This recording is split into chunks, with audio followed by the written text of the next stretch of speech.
Order, it is 1 o'clock. I declare our council meeting open for the month of May. And I would now like to ask James Whalen to say a prayer for us. Thank you, James. Thank you, Phyllis. And once again, it's wonderful to be in the chamber to start this meeting in prayer. So let us pray. Heavenly Father, we give you thanks for this community of Forbes. We thank you for the rains that we have received. And we pray that more rain will come so that our farming community will have a harvest that will once again rejuvenate all industries in Forbes. Lord, we pray for all our elected officials in this chamber who make the decisions that help our community grow and prosper. And Lord, we give you thanks for all council staff that implement these decisions to make Forbes the amazing community that it is. Lord, we just pray that your spirit and blessing go before all at this time. In the precious name of Jesus, we pray. Amen. Amen. Amen. Thanks very much, James. Thank you. Okay, I'd like to acknowledge the traditional owners of the land in which we meet today and pay the Wiradjuri people and pay our respects to their elders, past, present and those that will come in the future. Would someone like to confirm the minutes of the meeting of the 16th of April? It's been moved by Councillor Matiski, seconded by Councillor Kradiana. Any opposition? If not, I'll put it. All those in favour say aye. Against, I declare it carried. We have apologies today from Councillor Webb, Councillor Duggan and Councillor Herbert. Would someone move that we accept those apologies? Moved by Councillor Kradiana, seconded by Councillor Clark. I'll put that. All those in favour say aye. Against, I declare it carried.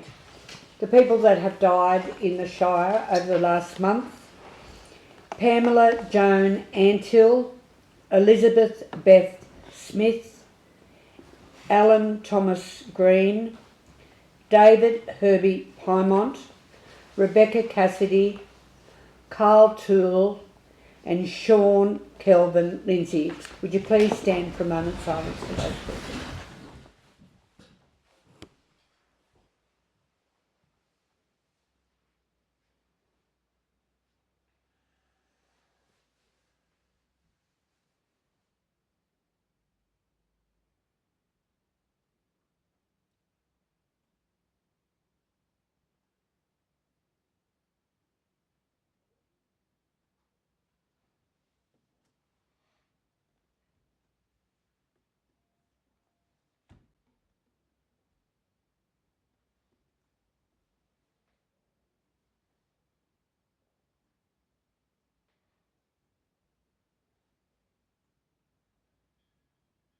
Thanks very much, councillors.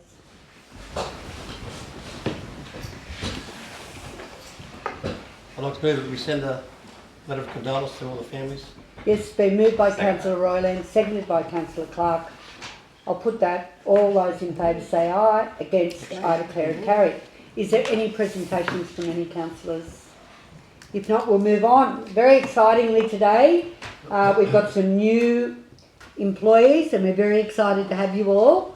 I'm going to hand over to our General Manager, Stephen Dunshay, to introduce. Thanks very much, Madam Mayor. I'm really pleased today to introduce, while she's here as a newcomer and in this substantive role, Nerida Lee Hain has actually been with us for nearly 2 years in a fixed term role down at the Livestock Exchange Centre. So during which time she's learnt much from doing the sale book, driving bobcats and many varied other things down at the sale yards. She's described as by her teammates and the team down there as a pleasure to have around, with her bubbly personality and willingness to give anything and everything a try. Nerida, come and say hello to the councillors.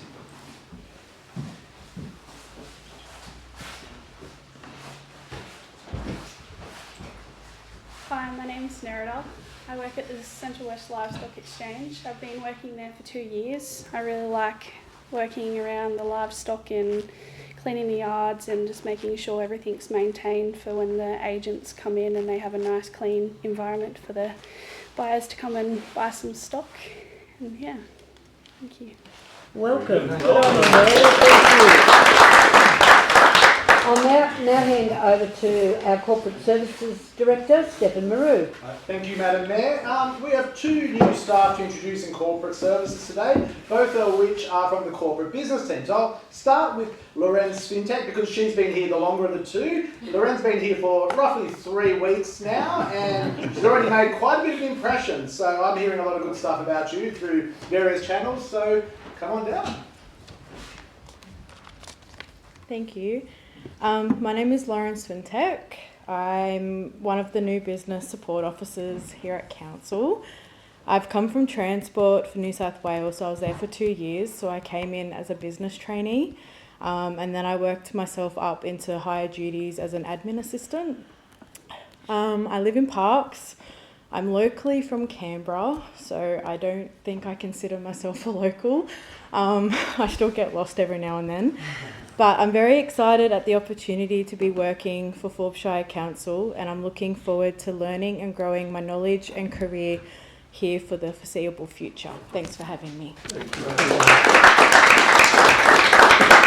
Lauren, just if you could possibly just barrack for Canberra Raiders, because we're from Canberra, we'd appreciate that. Sure. I would. I'll send that through. And it's good to get someone from Transport. Yes. The other way. So next on the list is Bethany Burton, who I only actually met this morning. So Bethany is also a business support officer, started today, and we've dragged her into the council meeting, which is fine, but sorry about that. And Bethany's upstairs helping Kylie and Tara as a business support for some of the property stuff. So come on down.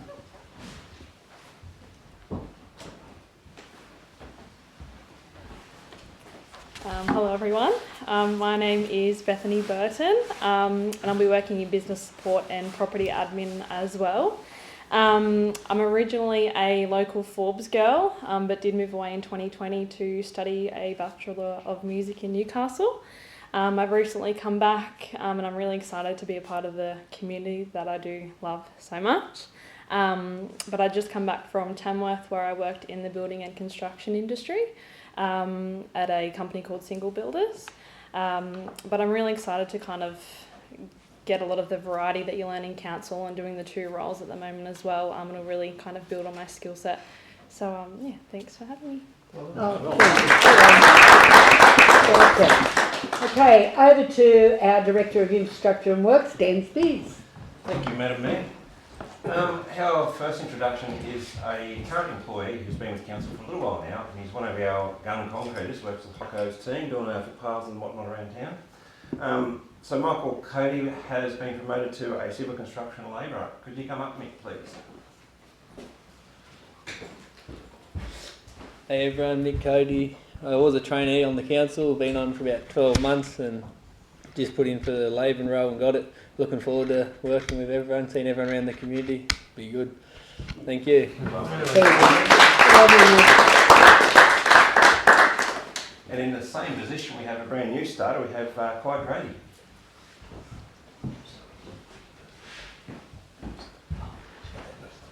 Hi everyone, my name's Clyde Rady in the civil construction role. Local from Forbes here, and before I started this I did my apprenticeship doing as a carpenter, and I think I'm just looking forward to meeting new people around my community. Well done. Good on you. Thanks, Carl. Our next recruit is also a new person to the team, and he's in the town presentation team as a irrigation operator. Welcome, Mark Hodge. Hodges. Howdy all, most of you probably know me. Been around here for a while, born and bred here. Done work for council out at the sale yards, welded every hinge on the cattle yards out there when it was getting constructed. Done arborist work around town already heaps of times. And then now I'm actually working for the irrigation operator part of the town presentation. And it's been good the last 5 days. So, up to my knees in mud. Feel good. Can't wait to keep going. I'll now hand over to our Director of Planning and Growth, Matt Teal. Thank you, Madam Mayor. Councillors, the community that's watching, cast your mind back. We lost our manager of waste and environment, and we lost him, the incumbent, because he took a role to my left, which was the director of projects. So the void that Paul Adams left when he left that role had proven a challenge to fill. But sometimes they say that good things happen to those who wait, and wait we have. So I'd like to introduce Courtney Chetty. Courtney, if you could come up. Courtney comes to us as a bright young professional in the industry. This is her first foray into a management role. She has a waste and environment background, and she's moved to Forbes. She's taken the time to come here. She's made a commitment. I'll hand over to you, Courtney, and welcome. Hello, everyone. Pardon me, I'm still a bit sick. My name is Courtney, new role, Manager for Waste and Natural Resources. I'm from the Hunter Valley. So I've worked in council for a little bit alongside waste planning, reg services and education. What I'm looking forward to in the role is I have a passion for delivering services to the community by means of positive social and environmental outcomes. I think this can be achieved through waste operations, particularly from a circular economy standpoint. So that's my goal here, and that's what I'd like to do. Thank you. Oh, welcome, Courtney. Thank you. Okay, we have. We will now go on to withdrawals. Thank you very much, everybody. Big welcome. Thank you.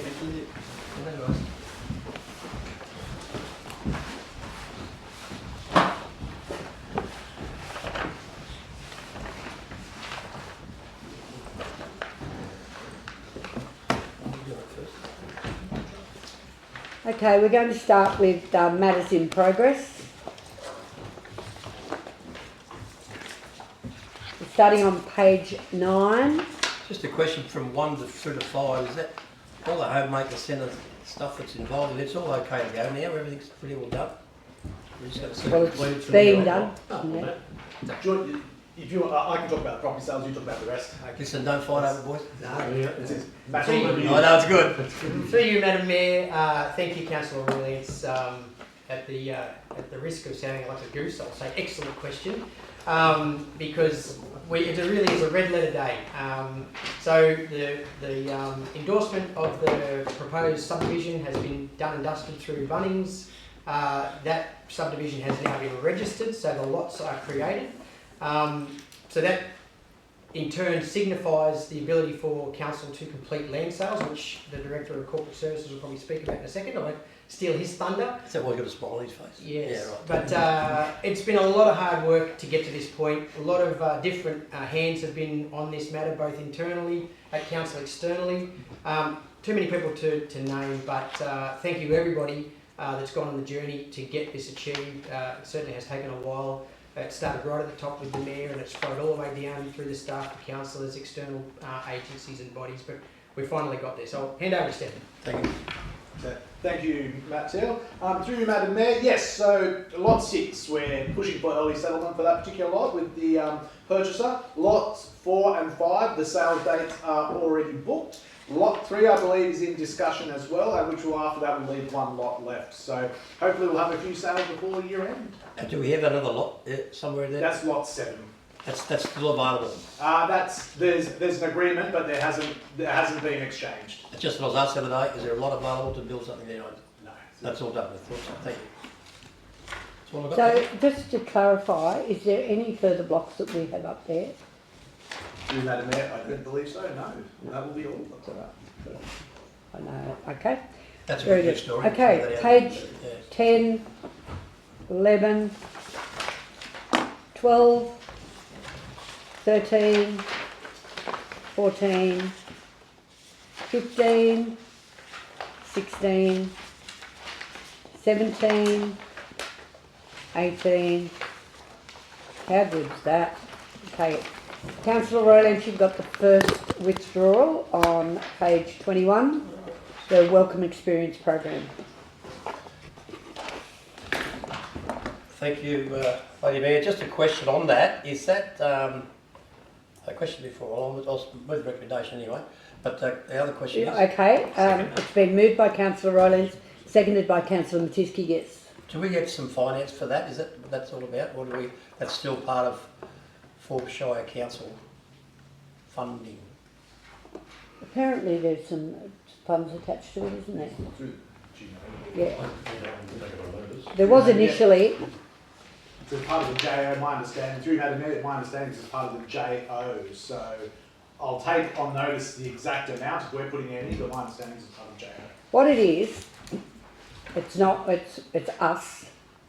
This was offered to all councils and we had an opportunity to put in for the funding and 2 councils in our JO didn't put in for it, and that was Forbes and it was Cabon. We now are part of it. I assume that there are funds that go with it. It's not a lot of funds, but I assume there are funds. So we will have to take that on notice and just find out exactly what funds there are. And is there someone responsible at a council for the 3 areas? Or No, no. Parks as a hub there or something for it? No, the delivery model, yes, there's a connector. For Orange, does Orange, Cowra, Wedden, Cabon. Parks is Parks, Lachlan and Forbes. We've only just been added on, and Cabon was added on to the Orange one, and Bathurst Place Local Connector. We'll find more out about and more understanding of it unless you know it. Look, through you, Madam Mayor, we will take that on notice about the cost, but my understanding is yes, it's we're part of a connector, if that's the term, or our liaison person is based in Parks. But we'll confirm that along with any funding in the right. And that ties in with our normal everyday garden variety welcome that we have in Forbes, so we can be part of that. Is that what? That's the way I read that. That's all. Through you, Madam Mayor, it can be done in conjunction with that, but this is a standalone program. It's actually a state government program that welcomes police, ambulance, other state agency employees to that local area. So yes, we would incorporate this as part of in our own council welcome program, but this is a standalone state government program. Okay. Right. We're still advocating for council employees to be included in this as well, because it is state government employees or state agency employees, but there is advocacy to have local government employees included in this program as well. Which will separate what we do normally for our We've been doing this anyway. Yeah, in a different style. Yeah, we do it for everybody. We're not just picking and choosing. Yep. Any further discussion? No, all good for me. Okay, I'll put it. All those in favour say aye. Against, I declare it carried. Councillor Roy Lance. Just move the recommendation. And, it's been moved by Councillor Roy Lance. Is there a second? Yes, seconded by Councillor Clark. And just looking for people who want to go to the event, and yes. I'll put my name down for that. Okay, Councillor Roy Lance, Miller. This is out, and Clark. This is open for every councillor that wants to go. Sweeney. Yeah. Who's not here? Yeah. Jenny and Mark. And what we'll do is we know that for sure, and we'll just put a notation in there of those 5. You want to go, Councillor Cradiana? No, thank you. There's 5 there, and we'll check with the other 3. And would someone like to move that any councillor that wants to go to the conference goes? Move that way. Yep. Okay, it's been moved by Councillor Royland, seconded by Councillor Clark. I'll put it. All those in favour say aye. Against, I declare it carried. Councillor Royland again. Thank you, Lady Mayor. Just move the recommendation for the finance there. Okay, it's been moved by Councillor Royland. Is there a seconder? Second that. Thank you. Seconded by Councillor Clark. And just on page 31 there, it's just item 4, just on the way that inflation's been moving along. That's one of the things that I really worry about, and I speak to both the General Manager and Stephen on that. I think it's going to move to something like 5.5 during this year, so it's a real scary situation with our interest is only running about 4% on whatever we're getting, so the inflation is eating away whatever we have, and that's just in every business. It's, Through you, Madam Mayor, yes, that's correct. So it's at 4.6% was the latest reading. It'll probably be quite a bit higher at year end. For context, our rate peg for next year is only 3.1%. Most of our grants will increase by significantly less than inflation as well, so it is a bit of a worry. And I'm glad you brought that up because that rate pegging actually is getting eaten away year after year after year after year. And I know the Mayor's been pushing for our 1% of our FAGS grants, so that's a must now. It's really past a joke, to be honest. So anyway, so that's I think we know all about that. It's just And I think pointed out. That's all. we're actually going back to where we were in 2023. Inflation was really high then, it was in the 5s. So we survived it then, and we've just got to pull our belts in and make sure we survive it this time as well. It was 5.4 September in 2025, and it was in 23, sorry, and it was 7% in June. Just as a sideline, and you know I love AI, I've been looking back from 1970 to now on the average inflation rate for Australia. It says it's 4.95. That's close enough to 5%. Yeah. But 2000 to now is 2.75 to 2.8. Still high, is it? So it's just, whatever you do with rate pegging, it's just never going to work. It's just eaten away. So I know we've got other plans in place for rental properties and things. That's the only saving we've got, I reckon. Yeah. Anyway, there are other things we can do, but we'll talk about that later. Thank you. I'll put that motion. All those in favour say aye. Against, I declare it carried. And just as a bit of comfort, it is part of the work of our expert panel with the Minister in relation to getting rate pegging to something sensible. So there's a lot of work to be done yet, but it is part of our agenda over the next 12 months that we'll be working on. Yep. Councillor Roylance, got the floor again. I think you've won today. Thank you very much, Lady Mayor. Yeah. Just move the recommendation there. It's been moved by Councillor Roylance. Is there a seconder? Councillor Clark. Question on the revaluations. Do we see a report on what happens with our valuations? I know it's showing in different areas there are different percentages. Do we get an overall figure on that at council as a confidential report? Through you, Madam Mayor, that's easy. We can forward whatever we've got to councillors over the week. It's not a problem. So yeah, that's basically an overview there. Obviously, this is done by the Valuer Generals. Has nothing to do with council. We basically get the valuations, and that's what we have to use as part of our revaluation every 3 years. Yeah, we can easily provide all that information. I think it'd be very interesting for us because it shows different areas like flood areas and then other highly productive areas where it's had a fairly significant rate increase. So. Yeah, which might change our year next year with. Yes, through you, Madam Mayor, it doesn't change the overall rate base. So our rate base is only going to increase by 3.1%, but the distribution can change. So if one area goes up and another area goes down within a rating category, then the people over here will be paying a bit more, the people over here will be paying a bit less. The total is still going to be 3.1% across our whole rate base. The ad valorem doesn't change. Yep. Just the distribution does. Okay, all good, thank you. Put that. All those in favour say aye. Against, I declare it carried.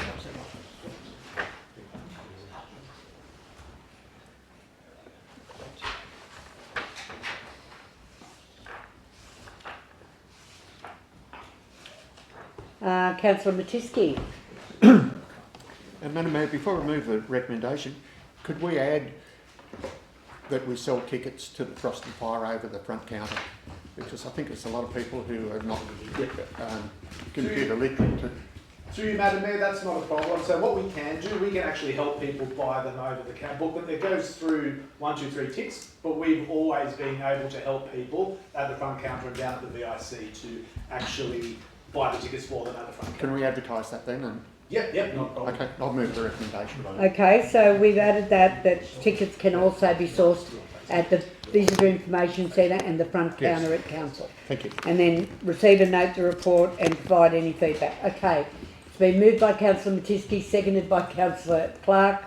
I'll put it. All those in favour say aye. Aye. Against, I declare it carried. Councillor Roylance.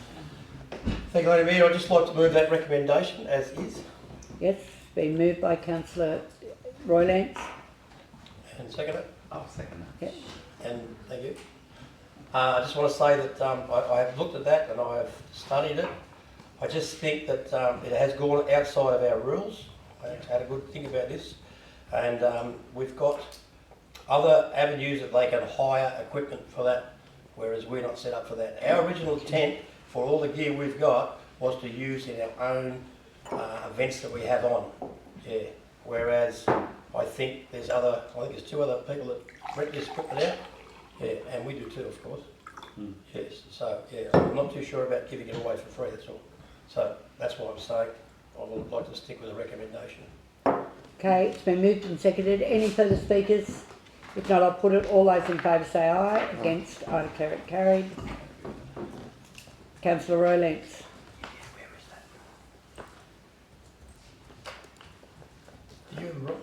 148, Newell Highway, Forbes to West Wyalong flood mitigation. Yes, happy to move that report there. Yeah, thank you. Okay, it's been moved by Councillor Rowland, seconded by Councillor Matisky. And we'd just like to know if we've got a timeline on that, or something that we can look forward to take to our Newell Highway Task Force. Thank you. Through you, Madam Mayor. So the review of environmental factors is due for release this year, and that'll obviously go to public exhibition and there'll be a feedback period. They have not yet set an actual construction date. So I think something through the task force that they can actually pursue to ask for an actual start date would be very beneficial. And we're looking at doing culverts more than a bridge style event? Yes, so the intent of the project is not to flood-proof the Newell Highway, but make it a lot more resilient. Tolerant. Yes. Yeah. And it'll be a whole series of a lot more new culverts. And that's why the review of environmental factors is so important, because it's going to disperse flood water in some respects. Do we think the 141 million is enough to do the job? It's not a question. That's a great question, isn't it? $1 million question. That's a very low question. Yeah. Yeah, look, without being all over the scope, I really don't know. Like, it's a big body of work. I think it's going to be an asphalt pavement, which is obviously expensive, over a long length of roadway, so it will need every little bit of that, I'd say. And I do believe it's a special asphalt paver too, not just like our normal pitch pave. Yeah. Yeah, correct. Yeah. Yeah, so. Yeah. Okay, thank you. All good. Okay. I'll put that. All those in favour say aye. Aye. Against, I declare it carried. Councillor Matisky. Madam Mayor, I'd like to just ask our Director of Engineering, is it possible to put out the tender for 7 spans and also for 6 spans? Because with the embankment that goes under the bridge, we would be restricting that. We're probably losing a span. And if the cost is comparable with building the road up and putting an extra span on, can I move that way? Yes, through you, Madam Mayor. So 6 spans is recommended as, I guess, not the ultimate size by the hydrologist, but one that will have very minimal impact on the surrounding land. So going to 7 spans was obviously better. 9 spans completely removes any impact on dispersing flood water, but that's an enormous bridge. 7 spans gets a very similar length to what's that Gordon Duff Bridge. It's the same creek, almost the exact same size. So what we can do is we can go out to tender to suggest that we can actually go out for multiple options. And that way we can then get those options back, look at our budget and see what's affordable, and then we can go from there. So yes, we can go out to tender for multiple options, including a 7 span and a 6 span. So do you want to add the 7 span Yes. in there? Okay. Yes. I've got the council adopt a 6 span bridge and a 7-year speed bridge as a preferred configuration for dog and duck, and to go out to Tender, yep. tender for those 2 sizes. Is there a seconder?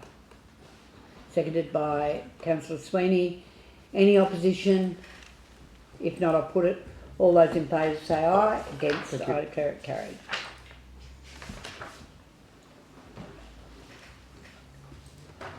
Councillor Clark. I'm going to move the recommendation with a slight amendment, if I can, Madam Mayor. Yes, if you tell me the amendment, that'd be great. That council approve 6-month trial for return and earn bins at Lions Park and Apex Park.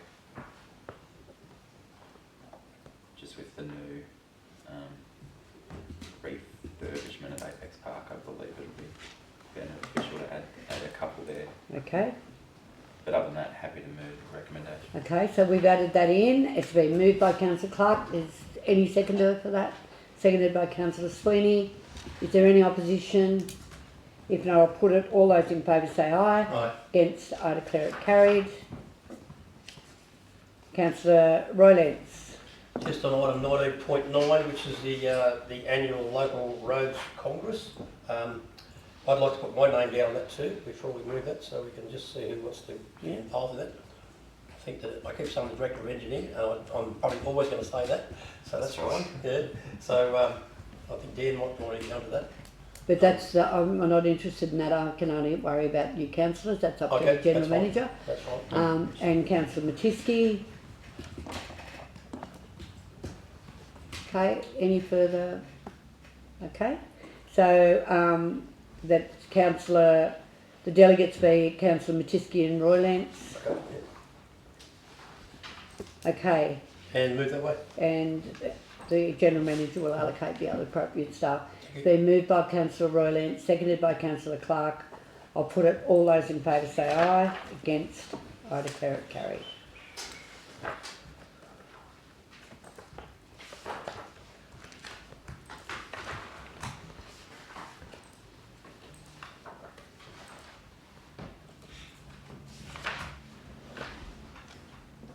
Okay.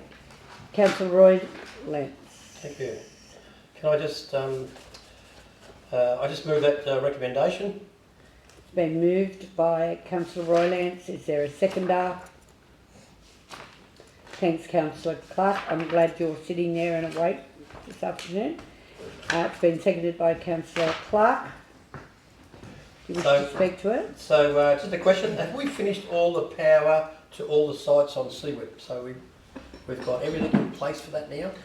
No, through you, Madam Mayor. No, that won't be finished till July, August. We were hoping to finish the works by May, but with the weather events and a few resourcing issues from the contractor, we've pushed it out to, there's another 60 days EOT for that contract at the moment, so it's unfortunately it's not in the next financial year. Thank you. And the other one I've got there was, I can't remember these names, just on the new grandstand. Had a couple of questions, and I'll put on record. I'll go up the top section up there.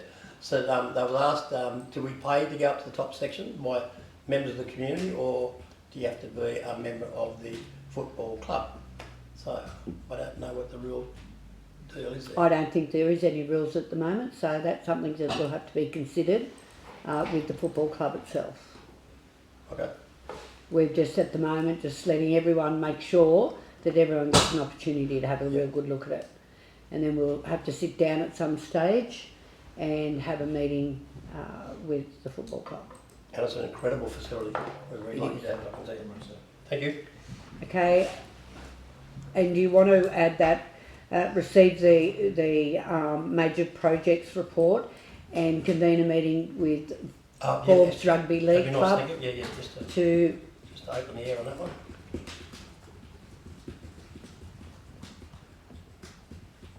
To discuss the use and the costings for it. Yeah. Okay, so that's moved by Councillor Roylance, seconded by Councillor Clark. I'll put that. All those in favour say aye. Against, I declare it carried.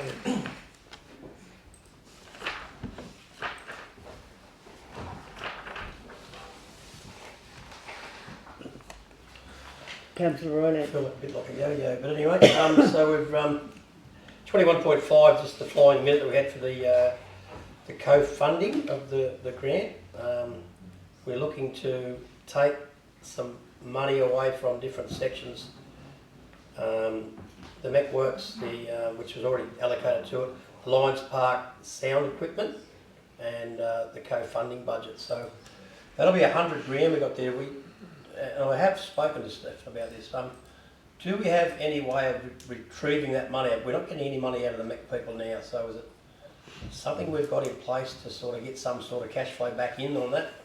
Or is it something we're going to wait for next year when we see what happens with the 12-month cycle? Through you, Madam Mayor, there are charges to you for users of the MEC. Other options, we could investigate advertising, which we have investigated before, but there are charges for utilisation of the MEC. I guess the way to treat the MEC would be just like any other sporting precinct we have around town. So Botanical Gardens, obviously used by a lot of different sporting groups around town. Council does not make much money at all from sporting groups using these facilities, but it's a service we provide, I guess, to the community. So we are reviewing the MEC fees and charges at the next MEC committee, so that's probably a time to discuss them. But yeah, you really have to look at these as sporting facilities, and the primary use is they're never going to be full cost recovery. Oh, and I totally agree, but that's $100,000. No, we need a motion if you're going to talk to it. That's a fairly substantial amount. We've all pretty well agreed, except for one councillor, I believe, so I'd be happy to move that recommendation, just hoping that we get some sort of return on investment. Moved by Councillor Roylance, seconded by Councillor Sweeney. Any opposition? If not, I'll put it. All those in favour say aye. Against, I declare it carried.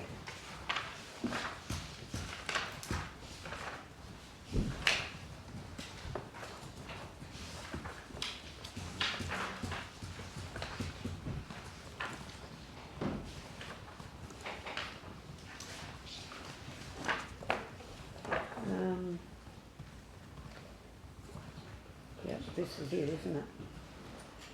Okay, we have got the letters of appreciation.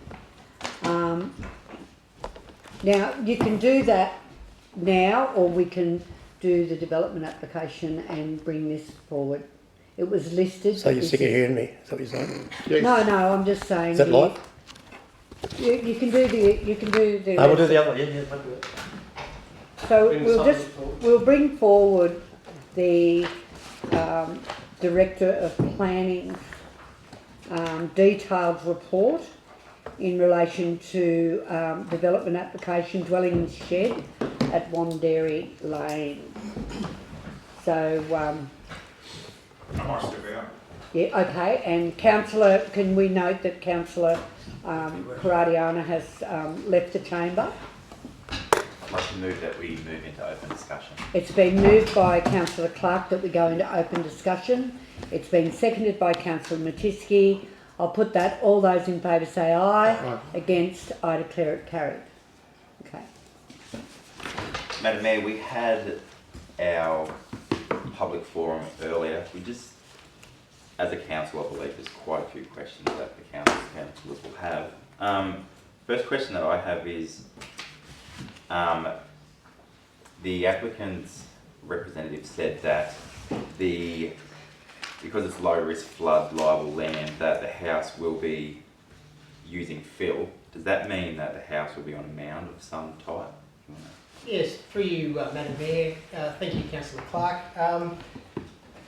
Forbes sits on a floodplain. We have the Lochner River. It's fairly common for development sites to have to navigate the challenge of flood liable land.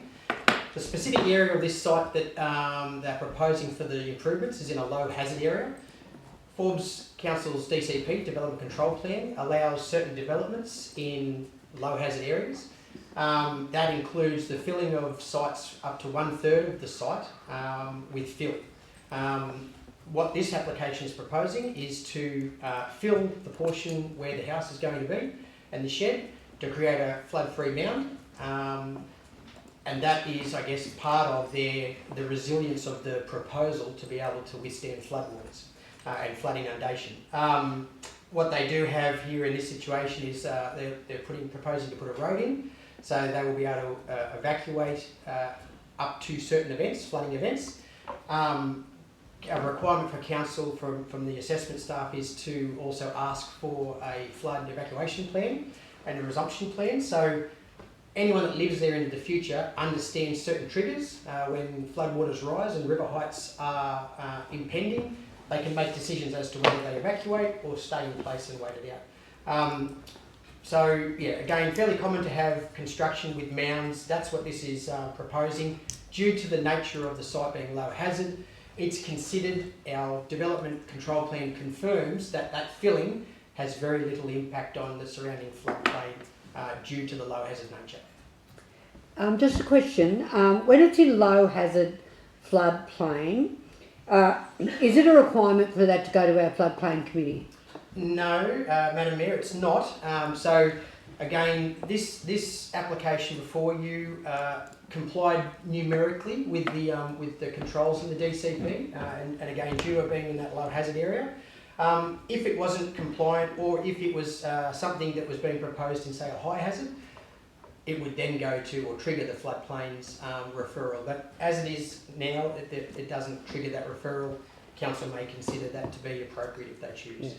So in order, I suppose, to make sure that the proponent that is against this development application, would it be fair and reasonable that we got some kind of concurrence from our floodplain management committee? We know that that's not going to stop the approval of this development application, but that could give some level of comfort if we do that and they agree with council's assessment. Do you think that's a good idea? Certainly will provide another layer of assessment and oversight. And I believe it's next week is the schedule for floodplain, so it lines up pretty well as well, I think. So can you keep that in mind, councillors, that we will add that? Any further questions? During the public forum, there was a mention of inconsistency in our RU4 zone situation. Can you? Or the permissibility it was, wasn't it? Permissibility is actually the wording, yeah. Yeah. So can you extend on that, just to make it sure we clarification? Yeah, for sure I can. Thank you, through you, Madam Mayor. Thank you, Councillor Roylance. I guess I'd start by saying planning is a very difficult discipline to get your head around. Sometimes people might say, I don't know how they came up with that when the public speaks to us about planning matters. Often, a simple pathway would be the lot has been created under the current LEP's controls, and it is of a minimum lot size that grants it a building entitlement. That's a very simple thing to do, you know. Lot A is 10 hectares or more, it's in this zone, you have to have a minimum lot size of 10 hectares, tick, you get a dwelling permissibility. In certain cases, we have existing land, we have existing holdings that weren't created under this, or subdivided under this LEP. And they have to consider a different pathway. So in planning, there's a number of pathways, and you keep going through these pathways until you're able to find a pathway that suits you. You might not find a pathway. There might be a time where you can't get what you're asking for. In this circumstance, the applicant has been able to establish, and through discussions with council as part of pre-lodgement and pre-development meetings, that there is a permissibility, and that relies on an existing holding. And the point of that is that there's a date in our LEP, there's a clause in our LEP that refers them back to the last LEP, the 1986 LEP. So at the moment we're operating in the Forbes 2013 LEP. There's a clause 4.2b, I believe it is, that says if there was a lot of land created lawfully before the commencement of this plan and a dwelling house was lawful, then you can have a building entitlement. So then you've got to go back to the 1986 LEP, you use clause number 19, and clause number 19 talks about an existing holding at an appointed day. The appointed day is, I think, the 1st of November 1991. So to make this very clear, the council staff spoke to council's rating officer. We received a download of the rating data from that date, and it was established that the holding was held by an individual at that time, at that date, which basically gave them the tick that they needed to establish that it was an existing holding, which meant it complied with clause 19 of the 86 LEP, which means that it also then complies now with clause, as I said, 4.2b, whichever the subclause is, of today's LEP 2013. So, look, it's a very long-winded way to get there, but that's the nature of planning. You often go down rabbit holes and you find ways through. Sometimes you don't though either, but in this instance it's been established that there has one. And I guess on that point, and I think it's important to note with regards to both the objection against the development and also the merits and the points for the development, council staff had a really, this was a really tough, detailed assessment. I'm really proud of the staff that they've been able to deal with this application. They've been quite pragmatic and professional in their approach. They've liaised with the individual that had the concerns. They've liaised also with the developers, consulting town planner, and tried to find practical solutions. We have accepted that the development in part has some matters that need to be managed, and we believe that we have provided fair justification and fair outcomes to be able to help manage those. So I think, I thank the person that put their submission in, because it is important. If you feel strongly about a development, you need to have your voice heard. And I thank her for coming forward and doing that today. At the same time, I thank the staff, because I think they've found a really practical way through to help manage all of the competing interests.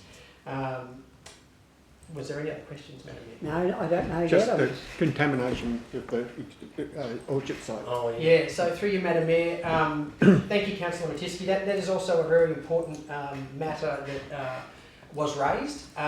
So again, planning, it's a little bit hard to navigate if you're not in the game, but there's a number of different approval pathways, or a couple of different approval pathways. One is just to approve it. Another way to approve it is to say it's approved, but the consent can't commence or can't be activated until you do something or give some more information to council. In this instance, we have suggested to the councillors that a deferred commencement approval pathway is applied, and that's in accordance with clause 416 of the Environmental Planning Assessment Act. What that allows for is where there is information that is important enough to be provided prior to the consent activating, it has to be provided to council before that activation. Contamination is one of those things. So as part of the statement of environmental effects provided by the applicant's town planner, they recognised historic uses of the site. They indicated that contamination wasn't readily obvious or existing on the site through desktop assessment. However, council, through the state environmental planning policy, hazards and resilience, needs to be sure that it's not going to cause an issue for occupants into the future. What's the best way for us to ensure that? Is, okay, yes, the land had some historic land uses that may have been potentially contaminating. So instead of saying, yes, you've got your current approval now and away you go to build your new house, we've said prior to us allowing you to commence that, you need to provide us with a specific, site-specific contamination report. That means that somebody, an environmental consultant, will have gone out, taken samples on the site, tested those samples and given you a clearance to say that's fine. Or there is some contamination here, you need to work out what you're going to do to mitigate that and address that. And if that happens, they'll need to come back to council and say, well, we've found this out, this is what we're going to do, and we'll say, okay, do that, and then it can activate, or you might never activate it. Because if it was of a contamination level that you couldn't address, or it was too expensive to address, the application would never activate. So I think to that point, contamination, whilst has been flagged here at the moment of the submission, it will be addressed prior to any activation of the consent. Okay. So with the contamination, also the farm management plan, that would be also a deferred commencement as well? Yes, Madam Mayor. So, and that's a really good point you raise, because it certainly was another one of the matters that the objector talked about earlier on, that there is some genuine and existing farming uses that occur in that area. The land use zone supports primary production small lots, so that's what we call the RU4 land use zone. So I think the risk would be that somebody buys a block of land and says, that's a great lifestyle block, I want to go out there and do my lifestyle, and then they don't appreciate that there might be someone that's got, I don't know, they might be weaning cattle next door because there's a farming activity and there's mooing going on from the calves, and then all of a sudden the person with a lifestyle block complains and says it's very loud. So we want to establish that anyone that goes into that zone understands that it's a farm zone, even though it's small lots, but it's still a farm zone. So yes, Madam Mayor, there is a requirement in the consent for a farm management plan, so it can be readily established what is the farming activities that they are going to undertake. Extensive agriculture doesn't require any consent, but we want to make sure that they are aware of what those farming activities are, and they provide us with that management plan. But they don't need to necessarily get development consent to graze stock or cattle. Good. Madam Mayor, the other thing that might have been needed to be considered was the occupation time of the shed. I think that was a matter that the occupation time that you've got in this development application is 2 years, but that if there's any issue with that, they can come back before council for an extension. Is that right? So yeah, we've recommended 2 years, but if council chooses to review on request, then that would be totally up to council. So if you want to go that way, then that's fine. We can make that note in the condition of consent that extension is at the discretion of council. Okay. Any further questions from councillors? No, we don't need a big explanation on it, but item 10 on there was about the effluent from the septic system. Yeah. Surely that whole street has got the same septic system all the way through it, so it wouldn't be different rules for any other part of it.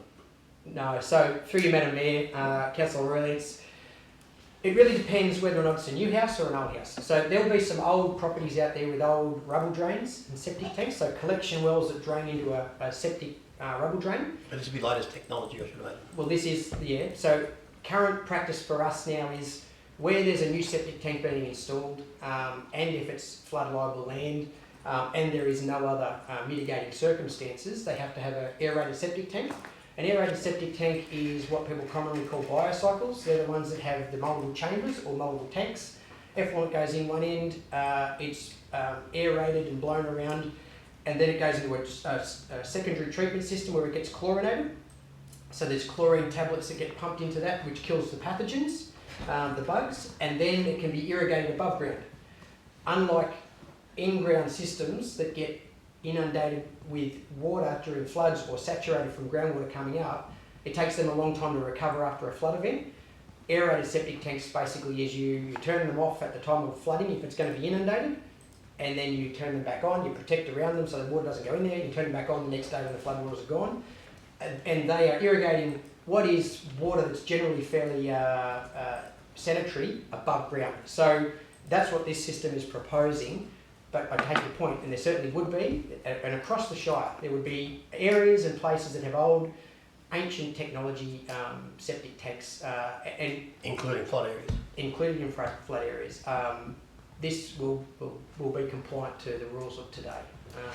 And what's the normal size for when you can have a bioseptic system? So, what's our minimum lot size? So typically it's 1,000 square metres. That's the size that we've used around Kalari Road, for instance, and that is this has a report. So this application has a soil report that talks about the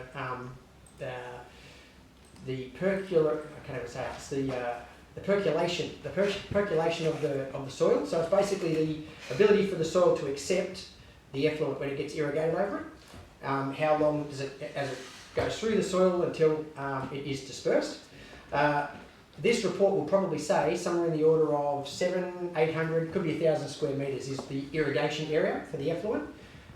As the Mayor just spoke about, we have basically said that if you've got a hectare lot of land, 10,000 square metres, that's ample to have your house, have your yard, and have an area secured that provides enough area to irrigate your effluent. So that's where the theory of the 10,000 square metres comes from, is that we know that most of the reports say somewhere between 600 square metres and 1,000 square metres. So if you've got a block that's 10,000 square metres, you can have enough room for all the improvements you want to have and still irrigate your effluent on site. Okay. Any further questions? Happy with that. Would someone like to move that we go back into council? I'll move that way. It's been moved by Councillor Roylance, seconded by Councillor Matiski. Now, there's a couple of things, councillors. We've got a recommendation to approve the application as deferred commencements subject to conditions in Annexa 1, which, if you look at that, which is over the page, that is talking about the contamination report, the requirement of that, and also the plan for the agricultural plan. What we need to add, I think, to this recommendation is to say that we will send this development application off in relation to flood liable issues, and we'll get our floodplain committee to consider it. They will only be having a look at it and make sure that they concur with the assessment of our council officers. So could we add that into the recommendation that we get concurrence of council's floodplain management committee, just a concurrence on council's assessments. This doesn't mean that it's going to stop it. We really just want to see that there was some concern that raised by somebody, one of our speakers today, that was concerned that the floodplain hasn't seen it. I think, to be fair to our residents, I think it's only fair that we make sure we get that concurrence from our floodplain management. Okay, so put that in there. Is there a mover for that? I'm happy to move that, thank you. Okay, is there a seconder? I'll second. Seconded by Councillor Matisky. Is there any opposition to that? If not, I'll put it. All those in favour say aye. Aye. Against, I declare it carried. Thanks, councillors. Thank you very much. I'm really proud that you have thought about everything that's been said to you today by the speakers, and I think thanks to our director for his straightforward answers, and anyone that's read the assessment, I think the staff have done, it's one of the best reports I've seen, and it's an excellent job. Thank you very much. Now we're going to go on to inward correspondence. Councillor Roylands. We have an report.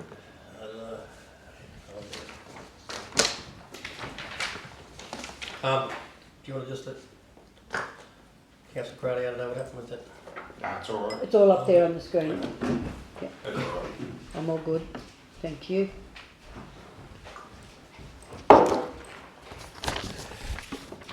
Thank you, Lady Mayor. It's with great pleasure I get to read out the inward correspondence today, and for one simple reason, it's my turn. So, thank you. Item 24.1, the report goes through item number 1, which is Janet Callaghan and Nicole Bernardi for Paint Twirl and Lakeside Swirl event. On behalf of our Paint Twirl and Lakeside Swirl event team, Nicole and I would sincerely like to thank Forbes Shire Council for your wonderful support in helping make the event such a success. We are especially grateful for Sarah Savage's assistance with the DA process, the time spent working through the event, set up details with us, council staff mowing the lawns and help with arranging the flagging of the area around the lake. Your support made a real difference and helped everything run smoothly on the day. A very special thank you also to our Mayor for taking the time to attend the speak at the event. We truly appreciate Phyllis's presence, especially knowing she had other important openings and commitments that same day. It meant a great deal to have Phyllis there supporting our community event. Thanks to the support of Council, Evolution Mining and our wider community, we are proud to share that the event raised $6,394.57. And I recommend we start rounding those off. So for the Women's Refuge in honour of Molly Ticehurst. Of this total, $3,000 was generously contributed by Evolution Mining, with the remaining $3,394.57 funds raised through ticket sales and raffles held on the day by locals and surrounding towns as far as Victoria. This is a wonderful outcome and reflects what can be achieved when our community comes together for such an important cause. Events like this are only possible because of the encouragement and practical support from our community and council, and we are very grateful for the role you played in helping bring it all together. Thank you again for being part of Paint, Twirl and Lakeside Swirl event. That's a mouthful, by the way. And the family of the late Rosalind Denise Cutler, our great comfort during our sorrow were the expressions of sympathy conveyed to us in many ways. We appreciate your thoughtfulness and thank you most sincerely. Alison Stone, New South Wales Agriculture Commissioner, via email. Thank you, which is for Stephen Dunshay, Matthew Turl and Kath Garland, for taking the time to meet with me last week. I very much appreciate the opportunity to hear directly from Council about local priorities, challenges and opportunities, and to better understand the issues being navigated at a local level.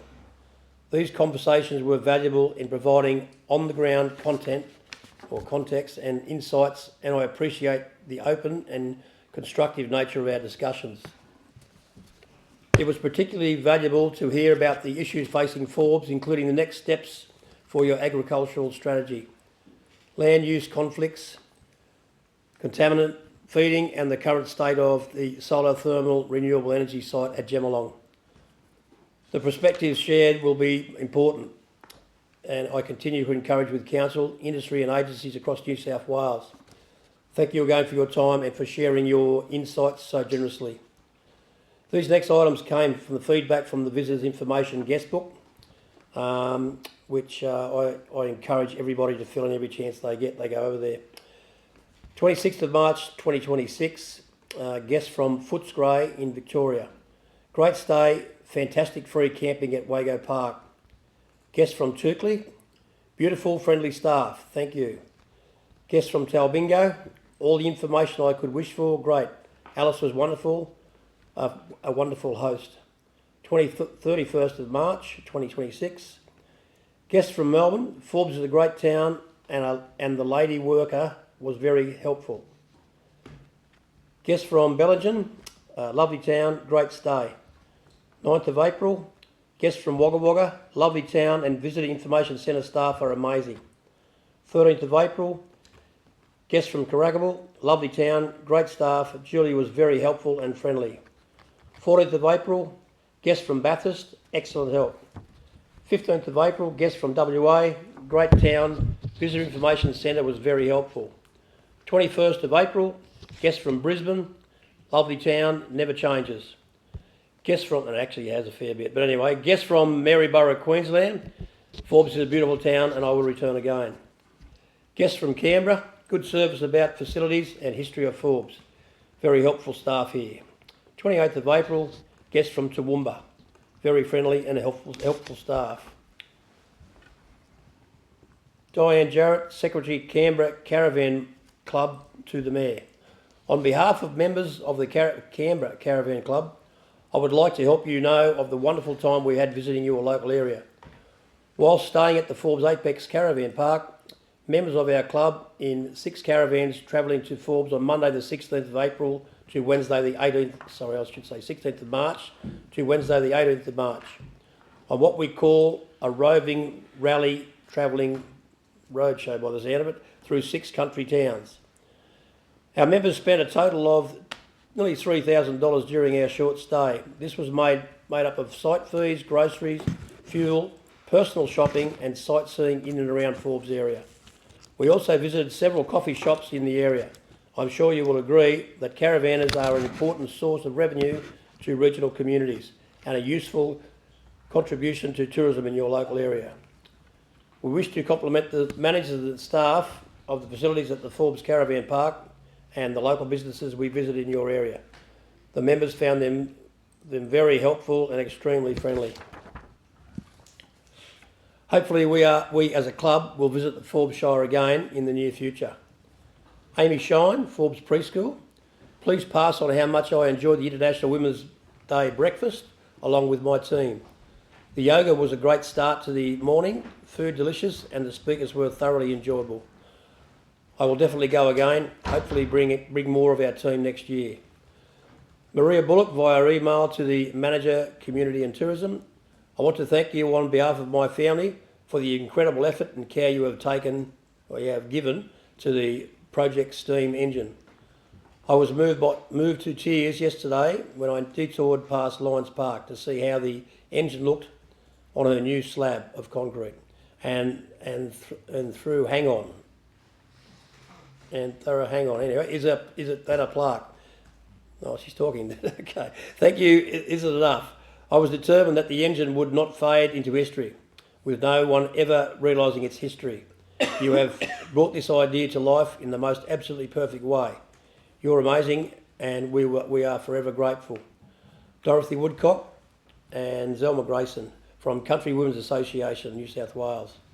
On behalf of the Forbes CWA Forbes branch today, branch, we would like to thank Forbes Shire Council on a successful funding application in the Community Funding Round 2, 25-26. This 1,347 has let us purchase the new fridge for our CWA Hall kitchen, and this fridge is already installed and being used by our members and will be invaluable for future catering functions.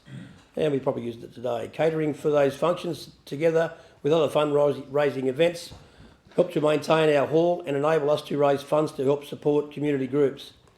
In 2025, we were able to donate money to help the Salvation Army, Vinnie's, Boys to the Bush, Care Flight, Angel Flight, Royal Flying Doctors and the Air Ambulance. This year we are already fundraising to support Can Assist.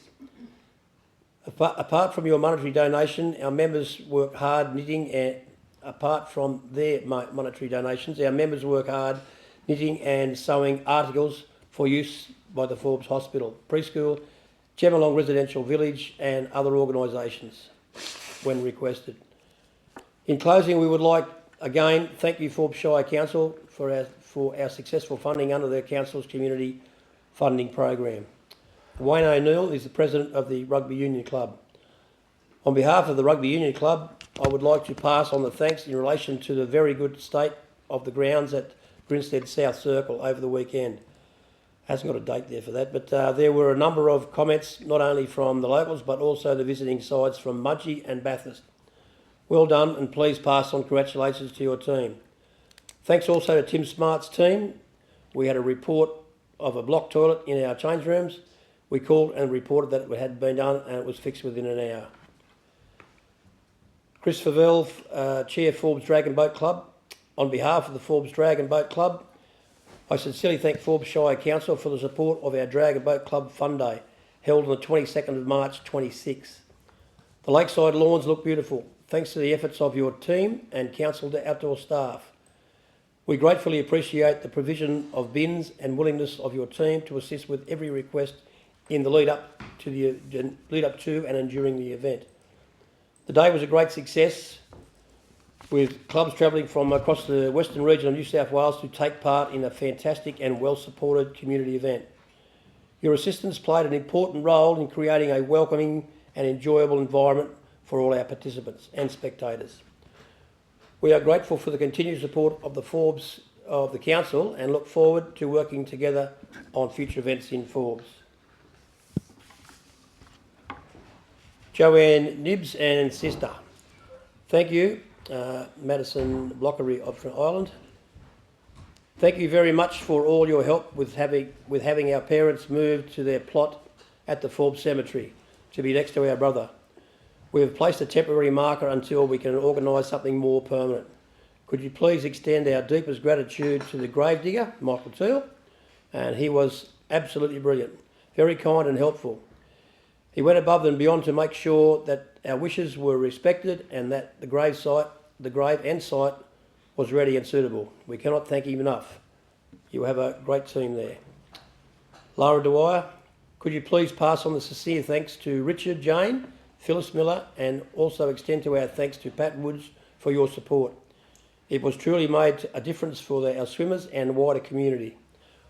I want to take a moment to sincerely thank Council for the support shown this season, particularly in the decision to extend the pool closure to enable our state swimmers to continue training. This has a significant impact across primary and high schools. We had 16 swimmers qualify for state championships, with one swimmer progressing through to the finals, placing in the top 9 in the state. This is an outstanding achievement for a regional community, and it simply would not have been possible without access to the pool. The extended season also supported swimmers from across the region, including Forbes, Parkes, Eugowra, Carracabal and Cowra. There were a number of positive improvements this year that we wanted to acknowledge. The extended morning opening hours made a real difference for training. Consistency of morning staff were appreciated and created a more welcome and familiar environment for swimmers and family. The pool opening on time each morning was a noticeable and valued improvement from previous years. Adjusting Finn's squad times to avoid conflict with Forbes Amateur Swimming Club and learn to swim work very well. Overall, while there were clear improvements from last year, particularly operating in the morning, there were still some opportunities to lift the experience and presentation to match the level of use and importance of the facility within the community. Thank you again for your support this season. We genuinely appreciate the partnership with Council and look forward to continuing to work together to support our swimmers and broader community. Margaret Wilkinson via email, Rob's guided tour to the cemetery. I just wanted to say a big thank you and congrats for the most enjoyable night learning more about what it means to be a local in my blown-in apprenticeship years. The tour was educational and enjoyable. The pre-tour repast, I'll do that again, was most yummy indeed. Please pass on my gratitude to all those involved in organising this and other events this week. I've been volunteering at the museum and I love meeting and greeting and learning from visitors. So many of whom are complimentary on how beautiful Forbes is presented, etc. And that's mostly down to the talent, vitality and hard work of elected local representatives and employees of Forbes Shire Council who keep the town so clean and tidy, creating a good first impression. Thanks again for an enjoyable night. Peter McDonald, is that solar testing and maintenance.com.au. I'm a frequent visitor to Forbes with family living here. I just wanted to say what an incredible job the Forbes Shire Council has done around the lake to beautify it. My wife and I walked around the lake last weekend at about 8 o'clock at night and were pleased by the ambience of the lake, including the lit up fountains. Lake Forbes is quite unique and it gives Forbes a very special feel. Please find attached photos taken at night, and the photos are up on the screen. So, thank you. Would you like to move that? I'll move that way, thank you. It's been moved by Councillor Royland, seconded by Councillor Clark. I'll put that. All those in favour say aye. Against? I declare that carried. Okay, any questions without notice in part one? It was the flying minute came out about the fence around Lions Park playground. Is that stopped or it's going to come up later at another meeting? Madam Mayor, we didn't get a response on that, so we put it on hold for the time being. If you wish to discuss it later, we can. We can come back to you on that. So, through you, Madam Mayor, also we haven't proceeded with the grant application, no. So there weren't enough responses back for it to be in the positive. So it hasn't gone anywhere. We're not proceeding with the fencing at this time, and the grant has not proceeded. Okay, no, I was just wondering whether you needed to. No. And if I can just say, we have been really careful about fencing anything off that then gives us a liability, because it gives a false sense of security to parents. It's like at the pool, when they wanted us to fence off bits of the pool, we didn't do it. Down at the water park, back then we got really good legal advice about, once you fence off and there's something wrong with the fence, then you're in trouble. Parents have to be responsible for their own children. Yep. And I think it's really important that we make sure it's by a lake, so they need to be really diligent. And if you've got a fence and they think they can yabber away and a kid can climb over that fence, when you've got a lake there, without the fence, it puts everyone on edge to look after their children. So I think the decision, we didn't get a positive decision about putting a fence up. And we'll have a bit of a talk about that later on in the meeting, about when we go out to the community on different issues and whether we do something or don't do something. It needs to come through this chamber. Okay? Any business without notice? I've just got a question on the inland rail. Will we be supporting that via our local member through JO, or are we going to do something ourselves? And can I just say, no one's brought it up yet, the initial part of that inland rail was to lock in our fuel supply for Australia. with the refineries in Brisbane and the refinery in Melbourne that was to be railed into Parks area and have a 90-day supply put in there. No one's mentioning. And I'm seeing our federal government running around trying to work out what to do with our 90-day supply. So maybe that's the answer, and I'm not too sure where that's going to go. But anyway, I think we should be supporting it somehow. Plus the dual highway, but anyway. We're definitely supporting it. I'm not sure there's a lot we can do. And we're not sure about the benefits there are for us as well. There's all of these kind of things. The decision has been made, so there's a lot of work to do, and I've went online with Bridget McKenzie, and you know, all of these questions, hard questions, are going to the Minister. We both did that, didn't we? And you know, we're supporting wherever we can. But in the interim of that, there then comes out another rail project from Dubbo to Newcastle. So I think it's a little bit all over the shop at the moment. I think there may have been some thinking in the background of why it stopped where it stopped.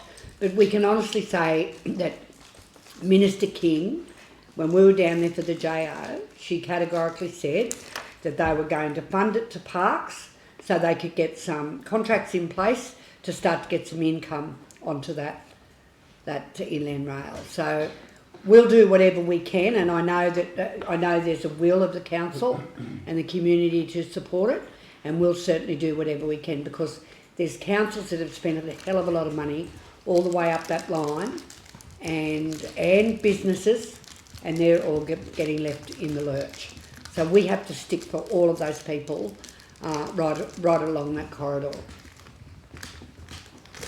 Yep. Could I just add also, Madam Mayor, that just on the back of that meeting that you and I sat in, that online with Senator McKenzie, that her office has followed up with participants in that meeting, seeking questions to be put to Senate estimates hearing next Monday, the 25th of May.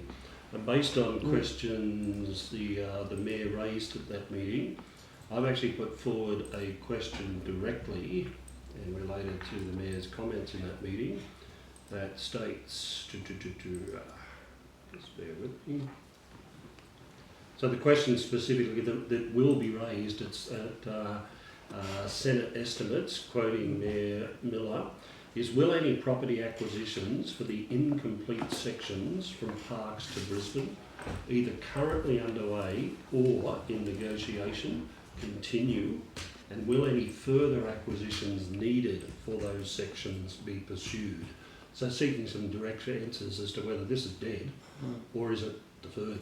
That's the basis of that question. That was a very good question you raised, and I thought it was important to get that on the record with Senator McKenzie's questions at estimates. And I think there's another two things. That grade separation that, where's the other one? Halfway between the Forbes and Parks. Titchman. Titchman one, I was just thinking to English, Titchman. And the other one that we were looking at, so is the southern section still going to be financed, or is just the northern section has been stopped? Where's the southern section? Southern section's from Parks going down to Melbourne. Yeah, so is that still happening? It's completed to Parks. Well, they're looking at that grade separation at Titchman. That to me has been financed, ready to go. But I don't know what's happened to it. Oh, you're talking about the overpass? Yep. That should still go ahead. That was in this first lot of budget estimates. Yeah. That could be a question that we can ask. We'll send that one through too. About the grade separation at Titchman. And the other one too was the one at Forbes. So they wanted to get rid of that railway line. Ours wasn't in this. Not there at all. No. Yeah. Has the line between Stockton-Bingle and Junee been done? Yeah, it's finished to Parks. Yeah, I think the last I saw it still was in progress. Yeah, you could see that they were still working, but it's workable. So it is, well, that's her decision. It's been done, it's been finished to Parks. That's what we've been told. But we know that it's finished to Narromine. Yeah, but there's things that haven't been finished, that's what we're saying. Yeah, so we don't know if the finance is still there for that. So, and one of them was that grade separation too, which we're not hearing a thing about. Just gone blank. We'll ask about that. Because Minister King and Minister Aitchison have both said the same thing about that it was okay to go at Titchman and the Forbes one. They both said it, but they just, nothing's kind of happening about it. No, I don't know about the Forbes one, but I'd certainly know about the Titchman. Anyway. Okay. Any other business without notice? Anything that anyone wants to put on the agenda for next month that you can think of? If not, just make sure you let us know. We'll try and make notes of it so that...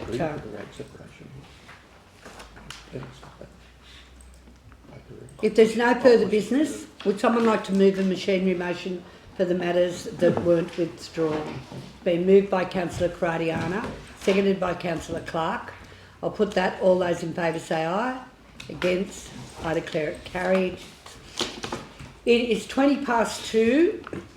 We will be going into confidential when we come back. So would someone like to move that we adjourn for afternoon tea for 15 minutes? Been moved by Councillor Cradiana, seconded by Councillor Matiski. All in favour say aye. Against? I declare it carried. And that will be the end of our recorded session. Thank you very much, John.